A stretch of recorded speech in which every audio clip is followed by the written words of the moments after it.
बच्चों, तो क्या हाल है। आइए अपने YouTube channel subset science academy में आपका स्वागत है। जो भी बच्चे नए जुड़े हैं कृपया चैनल को सब्सक्राइब जरूर करें, लाइक करें और शेयर करें। आइए देखते हैं कि समाजवाद से आप क्या समझते हैं। आइए देखते हैं समाजवाद।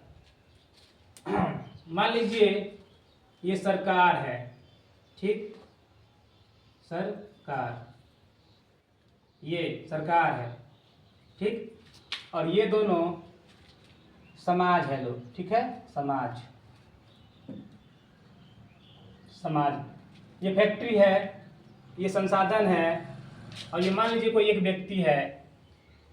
ये लीजिए बना दे रहा हूँ डायग्राम के माध्यम से। आज हम जानेंगे समाजवाद क्या है।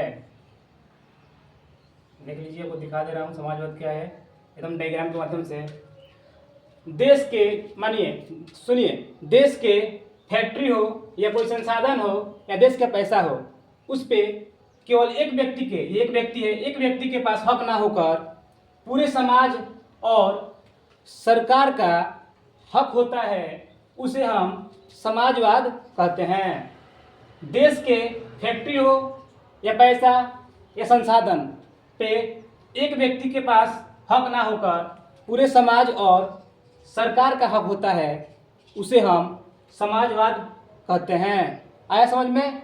एकदम सिंपल भाषा में डायग्राम के माध्यम से आपको दिख रहा होगा कि समाजवाद किसे कहते हैं। एकदम सिंपल भाषा में है। आगे पिछले क्लास में आपको पढ़ाए थे कि मृदा किसे कहते हैं, मृदा का निर्माण कैसे होता है और मृदा कितने प्रकार के होता है। आइए देखते हैं फिर।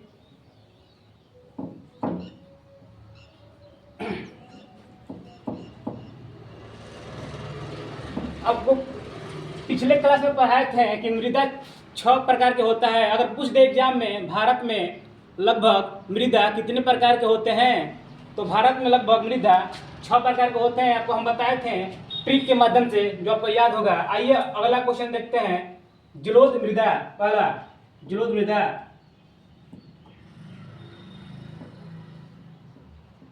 जलोढ़ मृदा, जलोढ़ मृदा बोलिए या जलोढ़ मिट्टी बोलिए, सेम ही है, इसी का नाम है मिट्टी। इसको संस्कृत भाषा में मृदा बोलते हैं, आपको बताए थे पिछले क्लास में, और हिंदी भाषा में मिट्टी बोलते हैं। देखिए, मान लीजिए ये नदी है, बगल में खेत है। मान लीजिए बाढ़ आ गया, नदी में बाढ़ आ गया,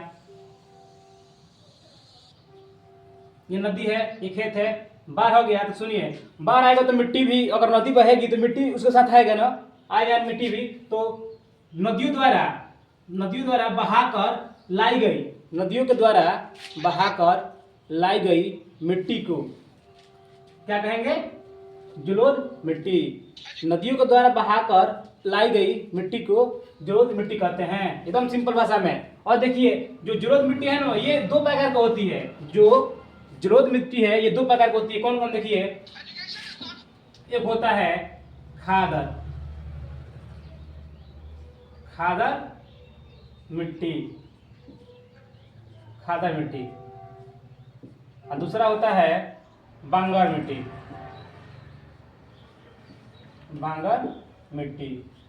एग्जाम में पूछ देगा कि खादर मिट्टी, पूछता है एग्जाम में, कितना बार पूछ दिया है, खादर मिट्टी और बांगर मिट्टी में अंतर बताएं या स्पष्ट करें। तो देखिए, खादर मिट्टी, इसमें क्या होता है, अगर बाढ़ आता है तो नदियों के द्वारा बहाकर लाई गई अभी अभी, नदियों के द्वारा बहाकर लाई गई अभी अभी जलोढ़ मिट्टी को खादर मिट्टी कहते हैं। नदियों के द्वारा बहाकर लाई गई नई जलोढ़ मिट्टी को खादर मिट्टी कहते हैं। पहला इसका हो गया। इसका दूसरा देखिए, बांगर में नदियों के द्वारा बहाकर लाई गई पुरान मिट्टी को, जैसे मैं आज हुआ, आज बाढ़ आया और मान लीजिए 5 साल बाढ़ आइबे नहीं किया, तो मिट्टी पुरान होगा, तो उसको बांगर मिट्टी कहते हैं। दूसरा देखिए, ये जो खादर मिट्टी है ना, इसका जो कण होते हैं, कण वो थोड़ा महीन होते हैं, ठीक है। खादर मिट्टी के कण महीन होते हैं और बांगर मिट्टी के कण मोटे होते हैं। देखिएगा, जब नदी में पानी सूख जाता है तो अंदर दिखता है इकरा दिखता है, मोटा मोटा दिखेगा, तो ये बांगर मिट्टी में होता है, ठीक है। और जो इसका कर है, इसका कर एकदम महीन होता है। ये जो खादर मिट्टी नजदीक के क्षेत्रों में पाई जाती है, खादर मिट्टी नजदीक के क्षेत्रों में होता है, और जो बांगर मिट्टी है ये दूरवर्ती यानी दूर के क्षेत्रों में, बांगर मिट्टी दूर के क्षेत्रों में पाई जाती है। अगर आप इसी तरह से डायग्राम के माध्यम से क्लास करना चाहते हैं तो हाथोपुर रोड जीटी मेमोरियल के पास एक संस्था स्थापित किया गया है, जिस संस्था का नाम सबसेट साइंस कोचिंग एकेडमी है। आप आ सकते हैं और बेहतरीन तरीक़ा से यहाँ तैयारी कराई जाती है ऑल सब्जेक्ट का। इसमें जो यहाँ के डायरेक्टर मिथिलेश सर हैं और साथ में पढ़ाने वाले रोहन सर और संदीप सर हैं, जो बहुत ही बेहतरीन तरीके से तैयारी कराई जाएगी।